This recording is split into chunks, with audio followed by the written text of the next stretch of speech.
Hey guys, welcome back to my channel. I'm just picking up from where I left off last week. I'm working my way replacing the floors in my laundry room. And just a heads up, I got a new phone. So that I could have more memory so that I can download my videos in 4K. However, I completely forgot that since it's a newer iPhone, it has a different charger. Therefore, the microphone that I usually use to record voiceovers for, it doesn't plug into this phone. So sorry if the sound is off. I'll have to order some new lavaliers. But in the meantime, so I'm moving on here. I'm using this wood hardener to just kind of fix some wood. There were some spots where the wood was, kind of rotted, didn't look the best. So this wood hardener works pretty good. It stinks really bad. At one point I was like, why does my shirt look funky? And I remembered that I put the shirt over my face. I really should have worn a mask when using this because it smells really bad. Another thing about the wood hardener, you have to be careful when you're brushing it, because if it splatters on the floor and dries, first of all, it dries really fast, and then if it dries, it's just kind of stuck there. So there are some spots where I dropped some of the wood hardener on the floor, so I'm gonna have to just go back with some acetone and see if that'll remove it. I'm moving on quick on this one. I kind of sped it up fast, but I'm installing more baseboards, quarter round. I use some lightweight spackling to just fill in some of those holes. I let it dry for a couple of hours, and then I just go back and hit it with my sandpaper and get that nice and smooth. And caulking is my favorite. I love it. It just definitely cleans up a project when you're working on this, and I think I'm pretty good at it. The thing that I like to do is cut the tip at an angle. You don't want to cut it too small, but then obviously not too big. So it's finding that right size and then getting the nice motion with it. But always keep a wet little paper towel on hand to wipe your fingers. And here I'm just measuring to go around the vent, the dryer vent. And funny enough, the lid to the spackling was exactly the same size as the vent, so I used that for my template.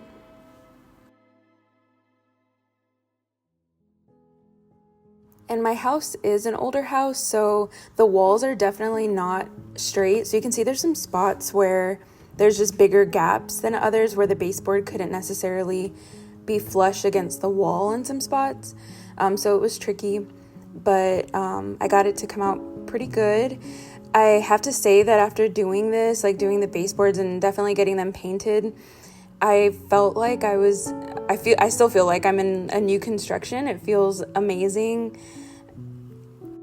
So for the paint color, I painted my kitchen and my laundry room in this oyster pearl. And I absolutely love the color because it's not, a stark white, but it's nice and adds a little bit of warmth.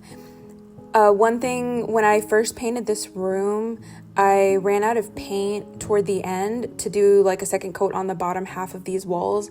And I always figured okay, well, the washer dryer is going to cover it up. But this was a great opportunity, since I had to buy more paint anyway for the baseboards, to just go in and slap on that second coat.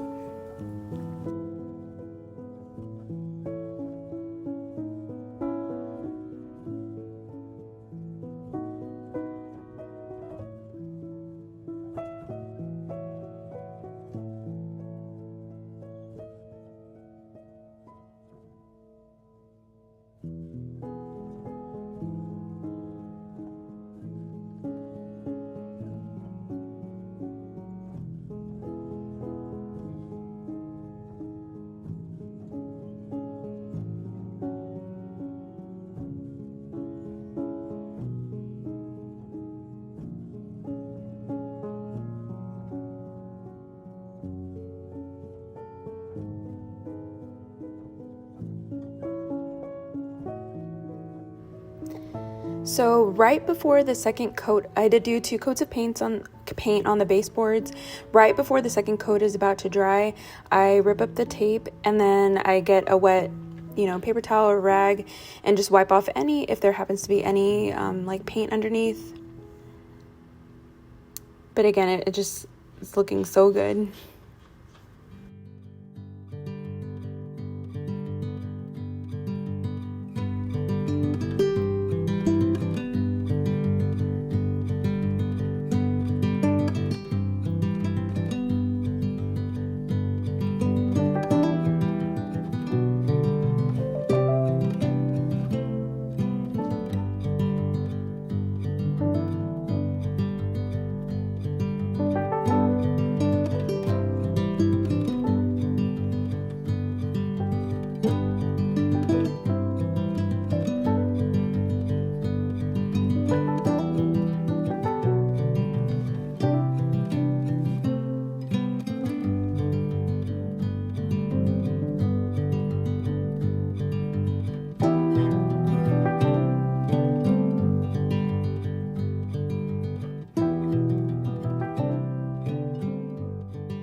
And then this next step, I am using like a scrap piece of the flooring to just put up against my casing right here, like the door casing, and using my oscillating tool to just cut away at that so that the tile can fit under it. I will go back. I didn't necessarily forget, but I will go back and do the plinth blocks here as well. It's just at this point my priority was like getting the floors down, getting the baseboards in, and getting my like furniture back in here, because as you know, obviously your furniture has to go somewhere. So right now it's in my kitchen and I don't want it there, so I want to move it back in as quickly as possible. So the plinth blocks in here aren't a necessity right now. It's just, again, just getting the floors in, getting the furniture back in, and then I will get back to the plinth blocks and do those there as well.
And then here we are, the final small little piece going in the corner. So satisfying.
And after this project, I just wanted to show how many pieces I had left over.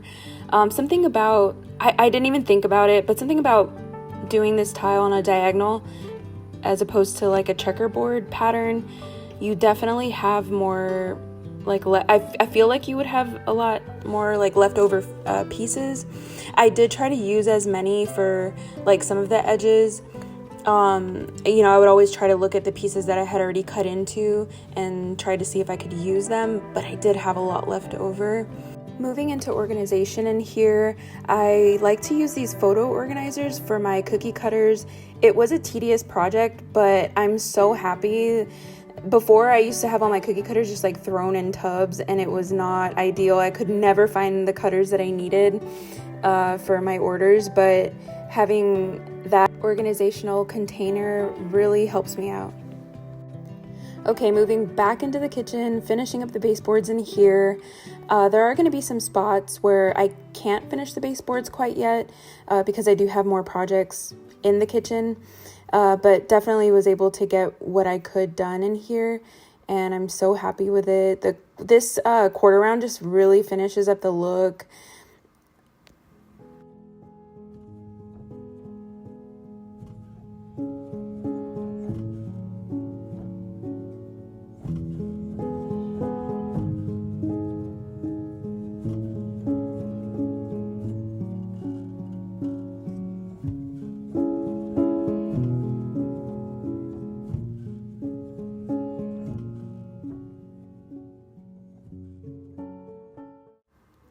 Okay, and now moving on to an exciting part of this project, plinth blocks. So I get these large plinth blocks. My baseboards are about 5 inches high. So for me, obviously you want your plinth block to be taller than your baseboard. So I get the biggest ones that Lowe's has. They're these 8-inch ones. And then if I cut them in half, it's the exact size of the trim around my door. So it just works out perfect. I basically get 2 plinth blocks out of 1. I also wanted to note, if you're starting off in DIYs, I would definitely check out if you happen to have a Harbor Freight close by for tools.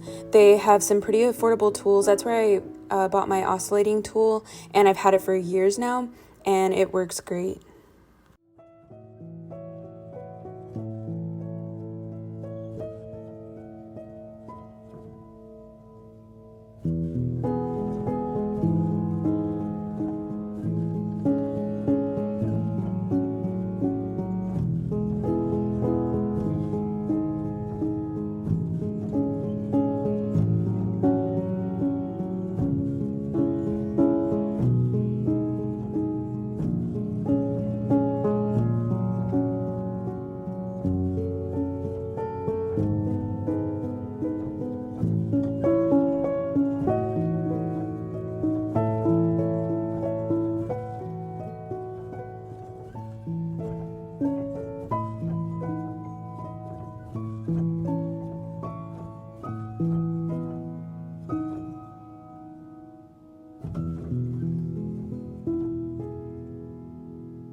Okay, so satisfying, fresh baseboards, fresh paint, and I'm gonna show a clip of the before, what my floors look like before in the kitchen and the laundry room.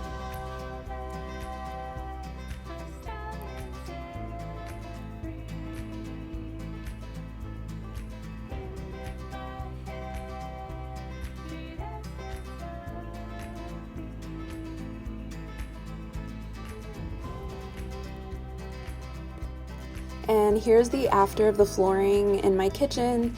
I'm really happy with it. None of the floors tiles have come up.